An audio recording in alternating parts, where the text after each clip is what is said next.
How can we run big ministry on a small budget? That's what we're talking about today on the Ministry Coach Podcast.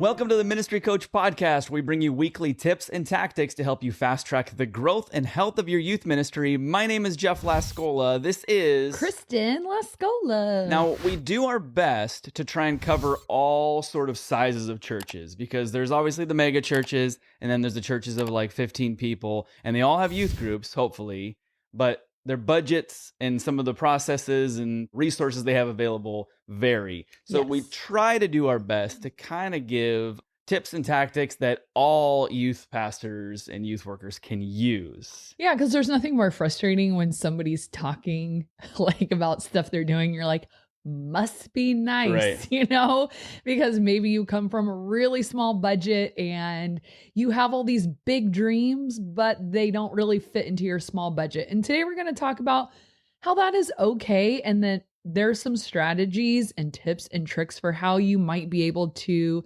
extend that budget and squeeze it for all it's worth. Because when I first started, I had a ridiculous... So here's a weird part about my job is that I do work at a mega church, but I worked at a small campus. So my budget reflected that. Right. Well, now we've grown and we're not this tiny campus anymore. And so the budget has caught up with that. But for years and years and years, it was this weird, like watching the other campuses, like, how are you able to do these things? And I mooch as much as I could. Like, we're coming on your bus with you to Six Flags because I can't afford transportation. We're coming whether you like it or not. And I had to hustle a little bit with that kind of stuff. But there's non-hustle kind of ways that you can get that. So I actually have 6. Okay. And yeah, you do come from a unique perspective because you started with a youth group of 8? 11. 11. Yeah. Oh, that's close. Yeah. And it's grown way beyond that. I don't even know your current numbers. Maybe you don't even know your current numbers, but to the point now where it would be considered a very large youth group. But so you've kind of been from ground up. You've seen it all. So I know there's some youth pastors, it's like, all I've known is 8 kids. And there's other ones that was like, all I've known is 250. Yeah. So you've kind of seen the whole spectrum of that, which is, right. That's where I came from. So I actually started at our main campus and which that was huge. True. It was like 250, 300 kids. And it was like, I figured that was normal. I had never worked anywhere else. I just came up through the ranks there. And money was seriously no object. Right. Like the things we were able to do, the places we went, like money was never a consideration on anything we did. Mm-hmm. And then they said, hey, you should go to this offsite campus. Maybe they just wanted to get rid of me. I don't know. And I was like, okay. And then it was like, wait a minute, I can't do everything I want to do. Right. So I kind of over the years figured out some ways to stretch it as far as I possibly could. Right. So you said 7 or 6? 6. 6. Okay, here we go. Okay, number 1, attempt to break even on every single event at the very least. So I think this one, you're like, duh.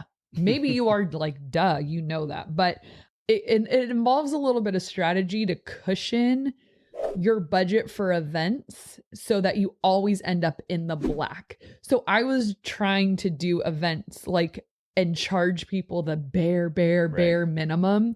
And I was ending up in the red for lack of planning. So what I mean by that is plan ahead and think of all the unforeseen circumstances that might arise for an event. For an example, you want to pad what you are charging students to account for your leaders. Of course, that's obvious. But to account for things like gas, food, maybe the person who signs up but ends up being a no-show or gets sick and needs a refund or something like that. Or just to be able to do something a little extra fun. Like if you've padded the cost of camp or for an event, you can maybe treat your leaders to coffee or lunch or whatever. But you want to make sure you're not just scraping by. Like, I think I could do this for $9.99 a person. Well, if it's $9.99 a person, charge $12, you know, because that starts to add up as you multiply the people. If you're a really small ministry, you might want to pad that to $13 or $14 so that you have that little cushion, because how many of us tell that story of like, I would have broken even on this event, but this one kid, and it's like, there's always going to be that circumstance. So it's not that kid's fault. It's your fault. So you have to make sure you plan. A good leader is always planning for the unforeseen, incidentals, the weird. Exactly. So I didn't do a very good job at that at the beginning, and my budget suffered for it. This is kind of all under the same thing. I used to buy like treats for the kids, like pizza, or do like a root beer float night or something like that. And I felt bad charging people. Like, I can't charge you. But it was like $1 for a root beer float. Nobody bats an eye at that. Like, my kids make it rain at the snack shack. Like, they have so much cash. So I used to feel like, oh, like I'll just buy it for everyone. Like, I had to treat people every single time. And I thought, why do I do that? Like, just charge $1 for a snow cone, charge $1 for a root beer float. And it's amazing.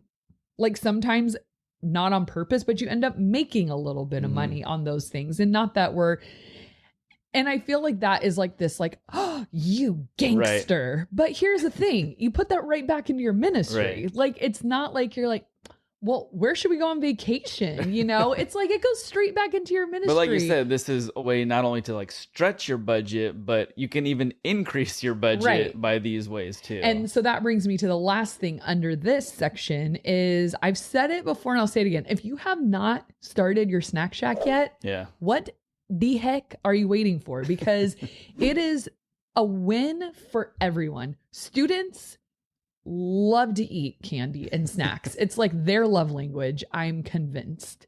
They come to our snack shack. P.S. My intern had a brilliant idea. So we were guilt tripping our kids on their lack of tithes and offerings. We support a kid from guilt tripping. Yes, because we weren't even making our minimum of $38 a month to sponsor this compassion kid each month. That is where all of our tithes go. Yet they come to the snack shack every week and order a Dr. Pepper, a Kit Kat, 3 pieces of pizza. And I'm like, if everyone in this ministry gave $1 a month, we could sponsor like 4 kids. So we put his offering box on the counter at the snack shack. So you can't buy a piece of pizza without seeing Aurelio's face. And oh, do you want to donate to Aurelio? It's like that thing at the grocery store. Like, would you like to round up to help people? And you're like, no, I'm selfish. And now we're like, kids, you give. And it worked. So our offering has increased because, you know, a little guilt never hurt nobody. But it was just helping them be good stewards. You know, let's put the spiritual bumper sticker on that. Well, and do you only take, not to get off track, but do you only take tithes on Sundays? We do. And so that was another thing. Also the only day you don't have a snack shack. Right. And so kids, there's probably a lot of reasons, but the offering now is thriving. Aurelio's well taken care of. We could probably get another kid. And anyway, so the whole idea of the snack shack is we sell things for cheap. It's not like this, like, we're making a huge margin. It's still less than what you'd buy it for in a grocery store. Everything's $1. You get a whole soda bottle for $1. It's not like $1.50. Every candy bar is $1. Pizza 75 cents. Even at those prices, because we buy in bulk and wait for sales and stuff like that, we make money. So again, nothing dirty, weird, or scandalous is going on. That money's going right back into the ministry. And for the students. So what do you do with that money? I don't know. Sponsor kids for camp. That's what I do a lot of times. Or, you know, have you been wanting a new set of dodgeballs? Because they get torn up, thrown on the roof, popped, whatever, stolen, rolling under the stage. It could go into your game supplies for those things that it's like, oh, it'd be so nice to have a great set of gator balls, but we can't afford it. So as that snack shack increases, you can put that into a separate account and use that to stretch your budget. That is, I would say it is the number one way that we grow our budget. It's just amazing. And it's a win for the kids because they're pumped every week. The line for that thing is so long. That's like what they want to do. So those are all number one. So number two would be invest in evergreen game supplies each year.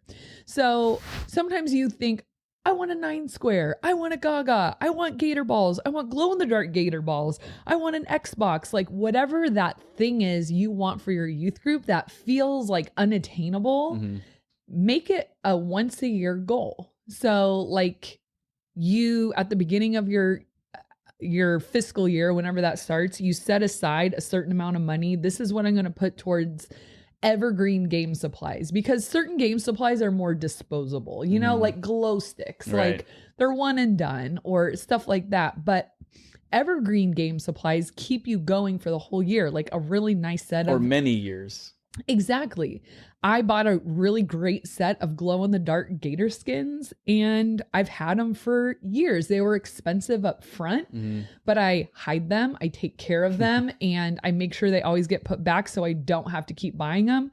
If I couldn't afford to buy those every year, I just make sure, hey, this was the year I bit the bullet and I scrimped and saved for the gator skins. Or I want a really cool 9 square. This is the year I'm going to do that. And you just pick one. Maybe I love and get a ton of use out of those little plastic like ball pit balls. There's so many different fun games you can play with them, like Hungry Hungry Hippos, Hungry Hungry Humans, or whatever.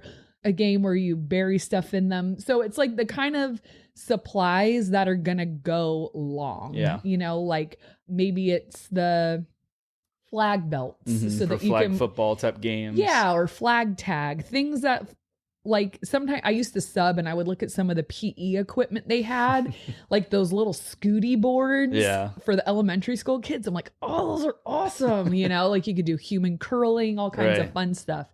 And so think of that each year, and pretty soon, you know, it's going to take a few years to accumulate, but you'll always have it. Yeah, I think just standard human nature says like, I want all those things right now, which is understandable. We're all like that. But realistically, like you said, it's that marathon, not a sprint, where it's like, what can we add this year? And then maybe even have a 3, 4, 5 year plan, which would also be really good to mention to your senior pastor, because if the church all pitches in or however that works and you guys get a Gaga pit and you're like, great, that was this year. Next year, it's going to be 9 square.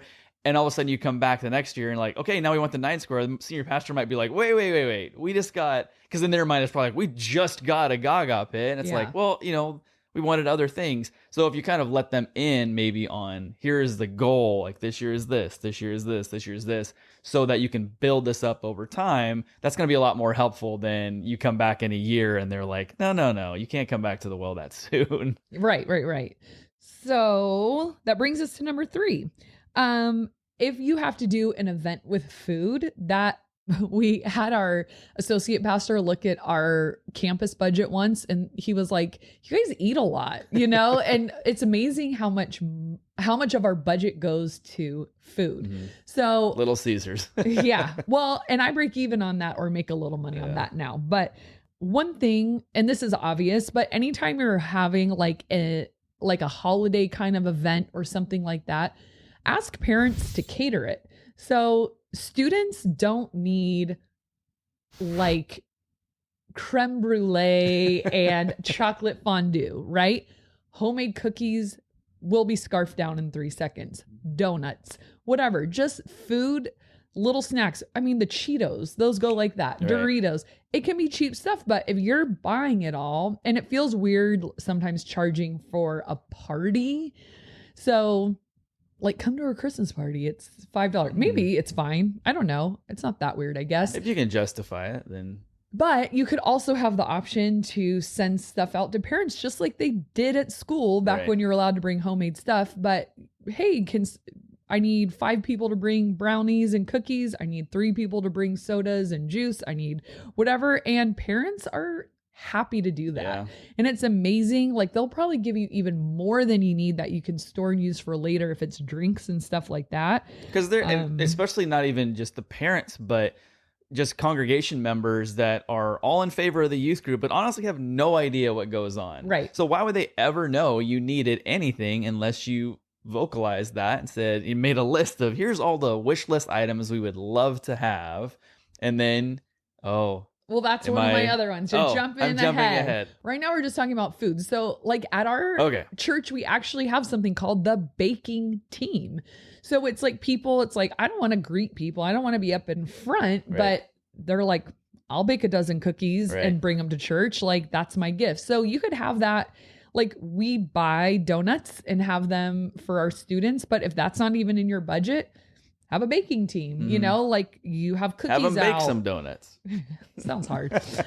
Bake cookies, bake brownies, whatever, but utilize that gift in people and save some money on, and food is a consumable. So it's like such a bummer sometimes to spend money on that kind of stuff because unlike the game supplies that you're going to enjoy week after week, year after year, like the food is gone. Right. So I always try to find ways to save money in that area because it's not going to benefit us long term. Yeah, it's just going to be gone. So parents, and then if you do any kind of retreat for your leaders or even a student retreat, like a student leadership retreat where it's a smaller amount of people, or if your youth group is small, if you plan food for, I don't know, an overnight thing or a weekend away. Mm-hmm.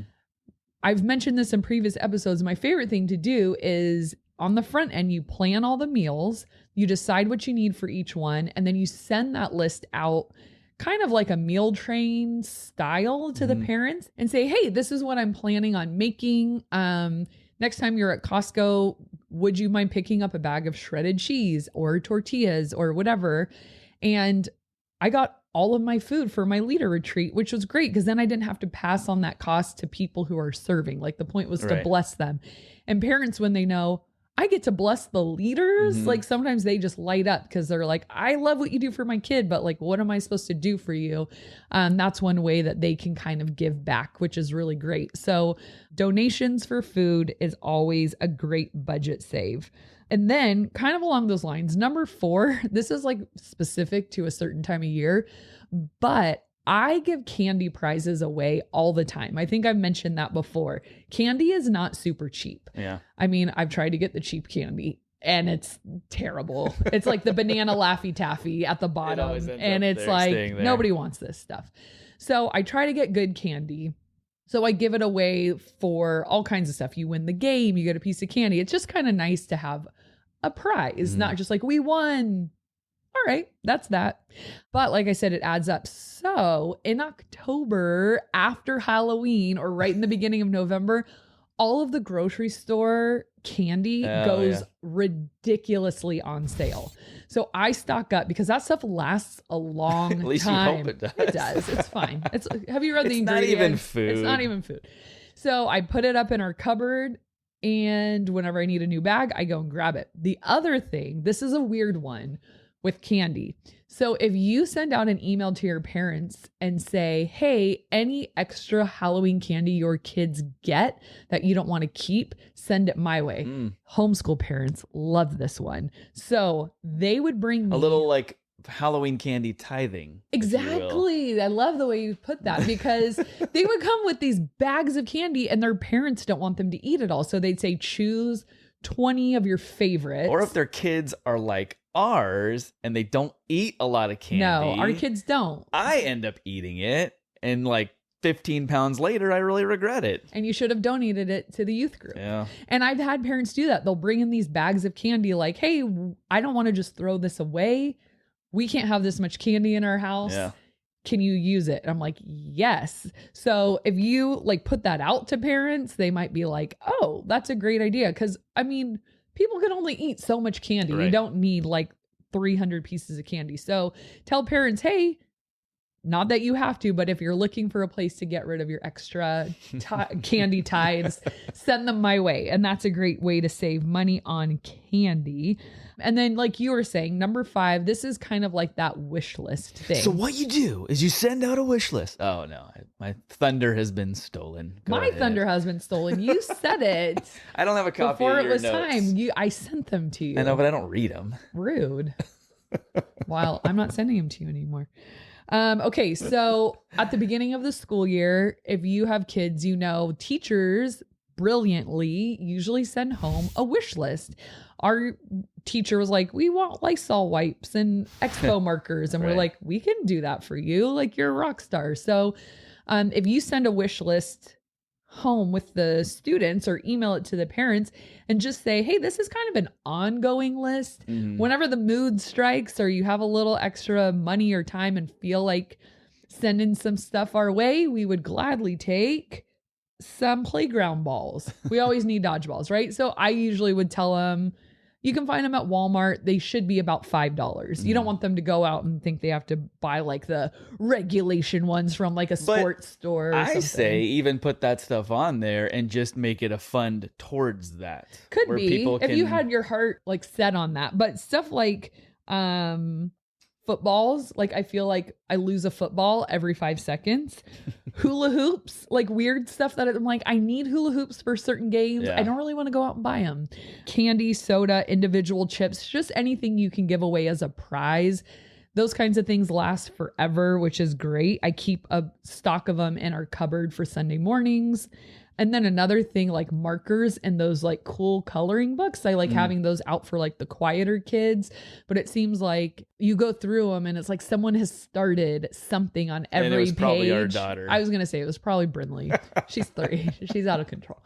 But nobody wants, like someone scribbled Right. on it. So just kind of like a fresh supply of that kind of thing or whatever, like maybe you want to save up for an Xbox and you want to put that on the list. Like, any donations toward our new game controllers. Like those are the kinds of things that are so... Be a good steward and obviously put that money towards it and keep track of that. Or batteries, like batteries for controllers. Like if you're, there's certain things like that you might be responsible for that are such like boring housekeeping things. Like I don't want to spend my budget on batteries for game controllers, but you have to have them. For me, I always need new foosball balls because the kids like lose them every 5 seconds, or air hockey pucks, just ping pong balls, the kinds of things that you need every couple of months that you feel like, wah, wah. We already had this. We shouldn't have to rebuy this. And just keeping that like on the parents' forefront, or if you use like a whiteboard for any reason, expo markers, like things like that you just know you'll need that are such a drag that you don't want to put your budget toward.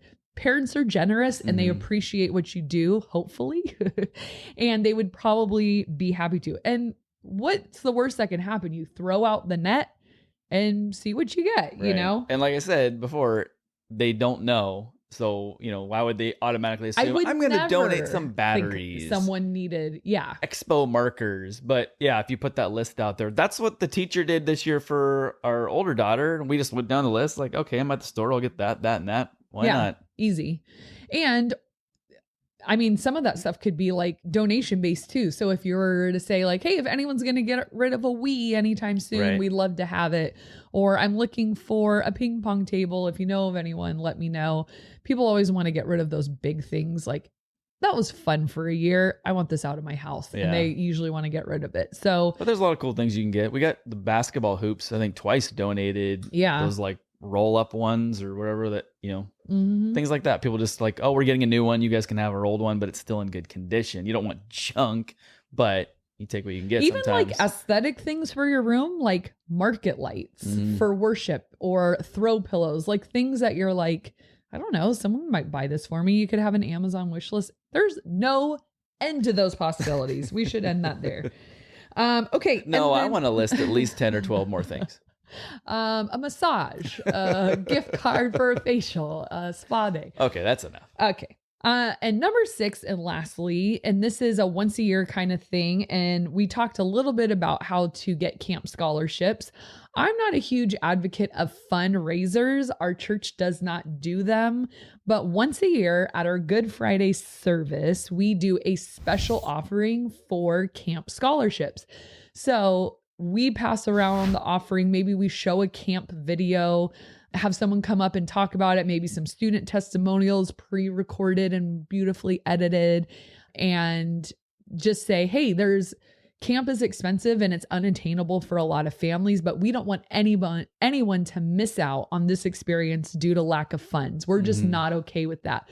Here's where you come in. You might have a heart for camp too. And if you want to see students have this experience, you can help make that happen by donating tonight. And we're going to put that in a scholarship fund. If you do that once a year, for us, it's usually enough for whatever we need. Maybe we get a couple more private donations as it gets closer to camp. But either way, like, I don't know about you guys, but if I lose money on camp, that comes out of my budget. So I'm highly motivated to at least break even, if not come out on top, because I'm like, that sucks. Like, camp is a huge cost. So even like a loss of a few $100s is too much, you know? So don't use camp scholarship. Don't use your budget for camp scholarships.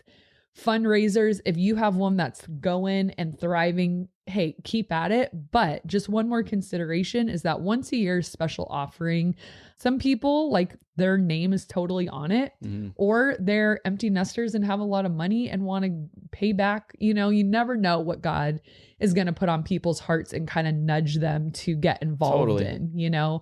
So yeah, those are 6, but, try 1 or 2. Maybe not all of them are a fit for your ministry, but I think if you try a couple, you'll kind of figure out where you land and kind of get in your rhythm of what works for you. But don't let that number be your bottom line. There's ways around it.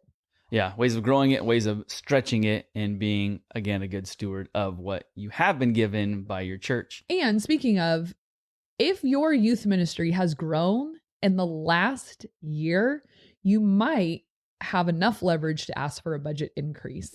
So keep that in mind too. So if you're like, my budget has been the same for years and years and years, if you're ready to ask for a budget increase, have some numbers to back up why. Yeah. Hey, we had 10 kids, now we have 20 kids, and you know, the growth is there, and we want to do this and this and this, and here's how I've been creative and strategic and a good steward.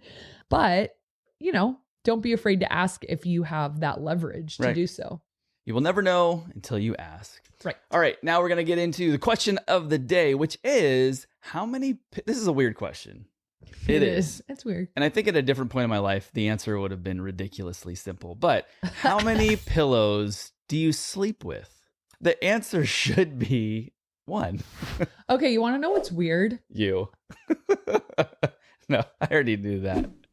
So when I used to go to the doctor, I mean, I still do, but my old doctor, when that used to be a thing in my life, I remember there being a question on that like preliminary health survey, like, why are you here today? That's one of them.